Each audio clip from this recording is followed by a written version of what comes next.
They say a man who represents himself as a fool for a client. Well, with God as my witness, I am that fool. What's up, my wizards? It's Dev. Mtg. Down there on your device's screen, move your eyeballs slightly down and to the left. There it is. There's our logo. We enjoy magic. You know what? Hype Train's about to leave the station again. Core Set 2020 spoilers start literally tomorrow as I record this. But I got one more stop to make on the Deck Tech circuit before we get there, because I have got a budget infinite combo deck to show off before I'm done with War of the Spark season.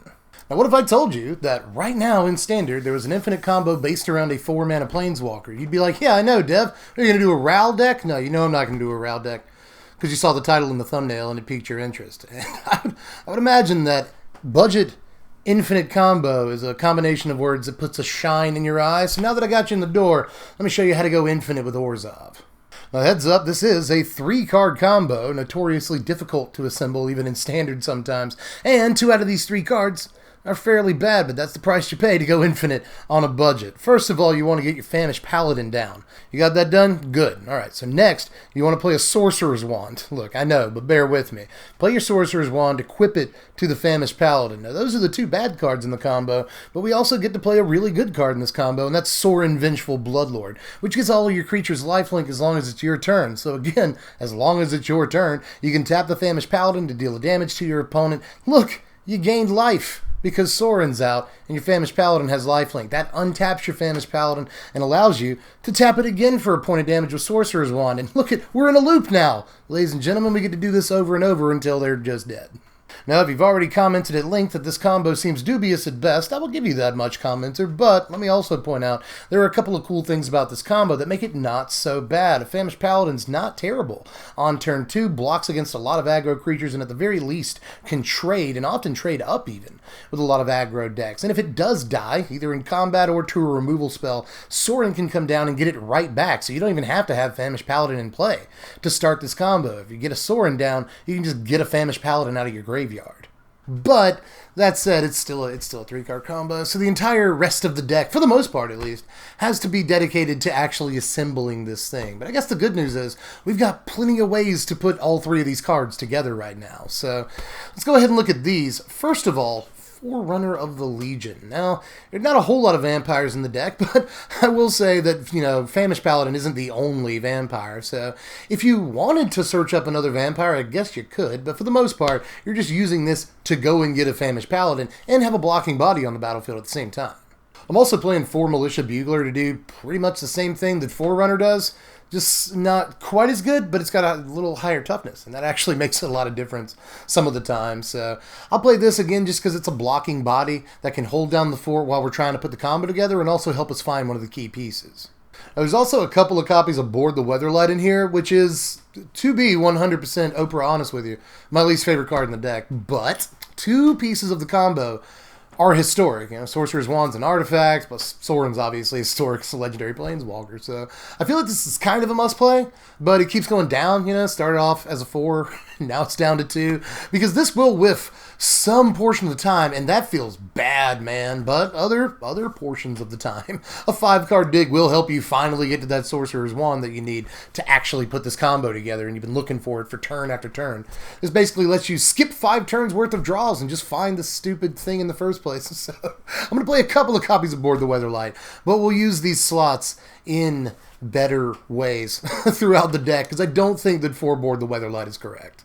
For instance, sometimes you're not looking for the cards in your library, you've already found them, but they've been killed, shot down some way or another. You got to get them out of your graveyard. So I'm going to play 2 copies of Aid the Fallen in this deck. This can get back 2 out of the 3 combo pieces from our graveyard if we've lost them at some point during the game. Sorin can get back a famished Paladin, yeah, but he can't do that if they have also killed your Sorin. So there's lots of ways to do that in this format right now. People are focusing on it more and more, so your Sorin is not necessarily safe. So Aid the Fallen is at least a 1-of in the deck, but I've gone with a 2-of because in long, grindy games, sometimes this can get back a famished Paladin and a Sorin and just finish the game right then and there.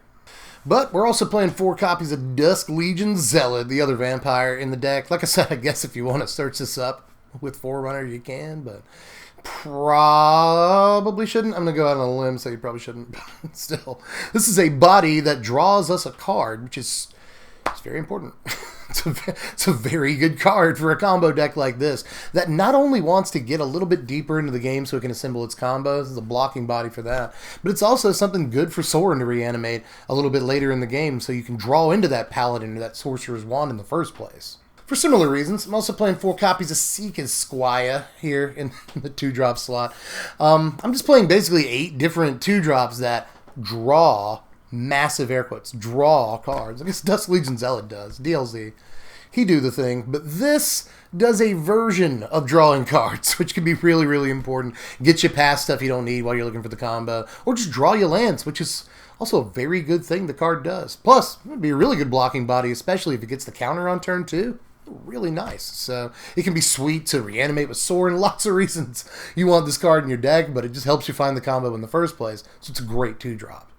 I'm also on 1 copy of Doom Whisperer currently, and I'm not sure if this is really correct, but Doom Whisperer does so much. Again, if you can't just win off of putting the combo together, Doom Whisperer is a 6/6 flample guy. That'll do the trick some of the time, especially when you have Sorin and enough loyalty to actually reanimate this. It can be very serious. You know, the lifelink on Sorin goes with the surveillability on Doom Whisperer really, really well. So if Doom Whisperer is swinging for 6 a turn, it doesn't even matter if he's getting blocked. He's gaining you a bunch of life and allowing you to surveil towards the combo. Ultimately, I think Doom Whisperer is worth the extra $5 to build this deck. You know, not only is it an easy way to find the combo, but it also combos fairly well in and of itself with a Sorin because it gets lifelink and can surveil. That's just, I have to be able to get through the YouTube machine how good that interaction is. Just if you take nothing else from this video, Doom Whisperer and Sorin are a ridiculous team. And it's just, again, a win condition in and of itself if we can't assemble the combo. It'll end things quickly if left unchecked. But there are a couple of cards in the deck that aren't necessarily dedicated to finding the combo, because I want to control the opponent's side of the board if we can. So I'm going to play a couple of copies of Ravenous Chupacabra to start that off, and the next card will finish it. But at least a couple of copies of this. We've got a little bit of space in the 4-drop slot, so it's not too cumbersome to just drop this right in. And it can be reanimated with Sorin to great effect. So, like, anytime you can repeat the enter the battlefield trigger on a Ravenous Chupacabra, I think you got yourself a pretty good deal, so we'll throw this right in. But also, a couple of copies of Mortify to finish the main deck off here. I want to be able to take care of, like, troublesome enchantments when the need arises, but this also just kills any creature. That, I guess, that doesn't have, like, hexproof or indestructible, whatever. Who's counting? People are counting, but the comment section has taught me anything. But this kills, like, 90% of the relevant creatures in Standard, and that's going to be very important when you're trying to not die. That's a pretty important aspect of this deck. Don't die. Don't do it. Now, we got 23 lands in this thing here. There's 15 sources of each color, because we're more or less split in this deck, and I wouldn't mind having a little bit of everything. So 15 of each color. And if you wanted to, you could really zhuzh this up with Godless Shrines and Isolated Chapels and stuff. But if you don't got them, it's totally fine. We don't have a whole lot of action on turn 1, so tap lands are mostly safe. And even though this looks maybe a land light, I will say that we have, Seeker Squire, Dust Legion Zealot in the early game that don't necessarily ramp us, but they can decrease the land count by helping us draw into more lands. And here's our sideboard. We're not doing too many spicy things here, but there's at least one amazing card that I have to point out that you probably won't see in any other standard sideboard, and that's Kaya's Ghost Swarm. Now, this can protect both a Sorin and a Famished Paladin, if that's what you want to do, and very often you do, especially to protect Sorin from a Vraska's Contempt. Kaya's Ghost Form is actually pretty good. Now, do watch out that you don't get your Sorin Vraska's Contempted in response to you casting a Ghost Form. That absolutely can happen, but if you see the opportunity, if your opponent's tapped out or they don't have the requisite mana to play their Planeswalker removal spell, jump on it, hit that Kaya's Ghost Form, and win yourself the game, lady, because Kaya's Ghost Form is actually really good for protecting at least 2 pieces of our combo, and it only costs 1 mana. I'm surprised I don't see this in more decks. I'm not saying it's the best card ever, but there are definitely decks where Kaya's Ghost Form is a really good looking card. Like, if you haven't experienced I had Kaya's Ghost Form played against me before I started playing Kaya's Ghost Form, and it's demoralizing to actually land this, or have your opponent land this, on one of their Planeswalkers, because you know, even if I get the Contempt, I'm still done, so I might as well scoop it up. Like, Kaya's Ghost Form can just be really a hurtful play. So try it out, see how you like it in this deck. There are other ways you could use these sideboard slots, but we're trying to protect our combo pieces in game 2, and Guy's Ghost Form is one of the cheapest ways of doing that. But so is Duress. This can proactively get any answers out of your opponent's hand and keep them from having the removal needed to upset or disrupt your combo. So Duress is an absolute must. There's also Revival Revenge in there. This is mostly for the Revival half because we're playing a ton of 3 mana and under creatures in this deck, so you don't even have to be getting back a Famished Paladin with Revival Revenge to get value out of the spell. And obviously, you can just cast it in the late game and mess around with life totals too. So that's pretty nice as well. But anyway, Dawn of Hope, also a one-of in this sideboard, and it could be more. Could definitely be more than just a one-of, because we are gaining some life once we get our Sorin out, and this card is really good with the Sorin out, because you just keep getting more and more creatures, drawing more and more cards and stuff. And Dawn of Hope can be really nice to land against control deck to have a way to sort of keep up with them in terms of card advantage. This can be better than a Search for Azcanta if you have enough mana to actually make it work. So I like Dawn of Hope. We'll use it as another win condition and a creature factory against control decks. Also, a way for card advantage, which this deck needs as much as it can get. Now, there's a lot of room for improvements in this deck. If you wanted to spend a little bit of extra money, there's always Tithe Taker in the 2-drop slot and Midnight Reaper in the 3-drop slot. Reaper is only about $3 right now, but I didn't think it was entirely necessary to actually make this deck work. That said, if you play it instead of like Militia Bugler, you'll probably end up drawing a bunch of cards, and obviously Midnight Reaper is really nice when you have a Sorin out too, because you want to actually take damage. When your creatures die, you'll just draw the cards, so that's good interaction right there. But as far as Tithe Taker goes, this, pretty sweet to get back with a Sorin too, mind you, and it keeps your opponent a little bit off of disrupting your combo. It doesn't help in the later turns, but something's better than nothing, let me put it that way.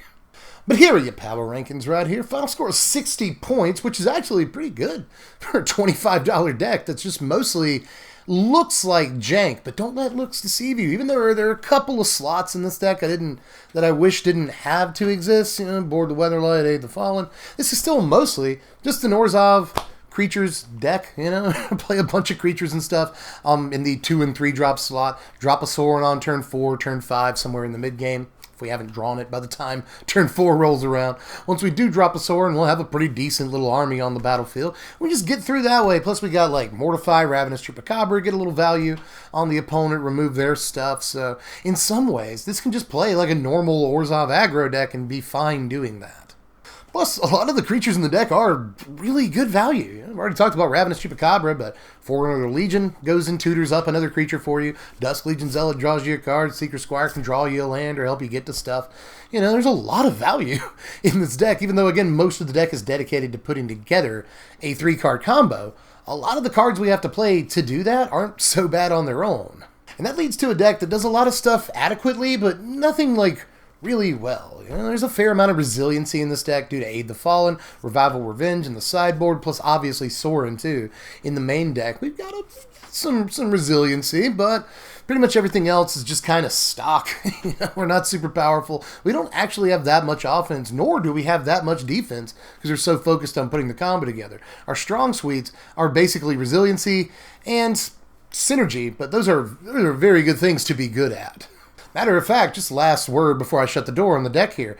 Resiliency is maybe one of the most important stats that a combo deck can share with synergy. Because you can have all the synergy in the world. If your opponent is disrupting that synergy, you're in trouble. If your opponent's wrathing your board, removing your planeswalkers, whatever. Even if they're just like Angrass rampaging, your Sorcerer's Wand.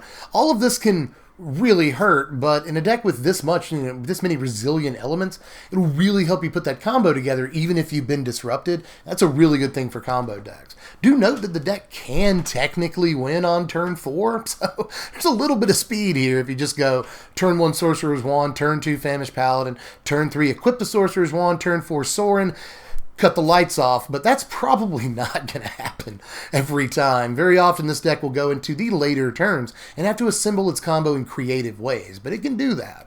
So give this thing a shot if you can. It's only about $25 and winning with it feels like eating cheesecake. Just the best thing you could be doing at any given moment. This deck feels really, really good to pull the combo off with. But again, it can win without even having to do the thing it's supposed to do. So I hope you give it a shot. You probably have a good many of these cards already. But just in case you don't, hit the first link in the description. Go over to TCG Play. They sponsor you, dude. But they're also where you're going to get all these cards for the cheapest. And I'll give a link to the entire deck list right there in the description, along with a bunch of other stuff. You know, links to gameplay and other deck techs and lists and all kinds of garbage you might want to check out if you enjoy my content. And just in case you do enjoy my content, you might want to subscribe. I waited the entire video to tell you to do that. I'm not some kind of jerk that's going to waste 30 seconds at the beginning of the video telling you to like and subscribe, but here we are at the end of the video. Just do it. Like and subscribe. It doesn't take any time. I don't know why you haven't done it yet, but anyway. You can also join the Patreon if you really enjoy what I do around here. It's only $1 a month to vote on what decks you want to see next and get notified of what we're doing 24 hours in advance. Pretty cool deal there, but there's other tiers to the Patreon. Check it out. Hit the link in the description, bub. But I guess that I am done for this one. Let me know how you felt about this Wonk Fest. This is a weird deck, but I'm telling you, it's a little bit more consistent than you might think that it would be. So give this thing a shot if you can. It's pretty cheap to do so, and I hope you enjoy it. Just let me know how you felt about it in the comments section. But I am done-zo for this one-zo. I'll see you tomorrow with core set spoilers. That's going to be fun. There's been so many... Last word before I go. I know you're all excited to be done with the video. But so many people are like, man, we just got done with the spoiler season. How can I be hyped for core set spoiler season? It's just, there should be more of a break between... Not me, bruh or sis. I am so excited for the spoiler season, and I can't wait to see cards that'll actually affect the standard environment. I'm jacked for that. So join us tomorrow and for the next 2 weeks for those. And I will catch all of you cats later on the flip side of things. I'm Dev from the place. I don't know why I'm stalling. I'll catch you cats later. I'm Dev from the place. Thanks for watching, my wizards. No matter what you do, spread love and be kind.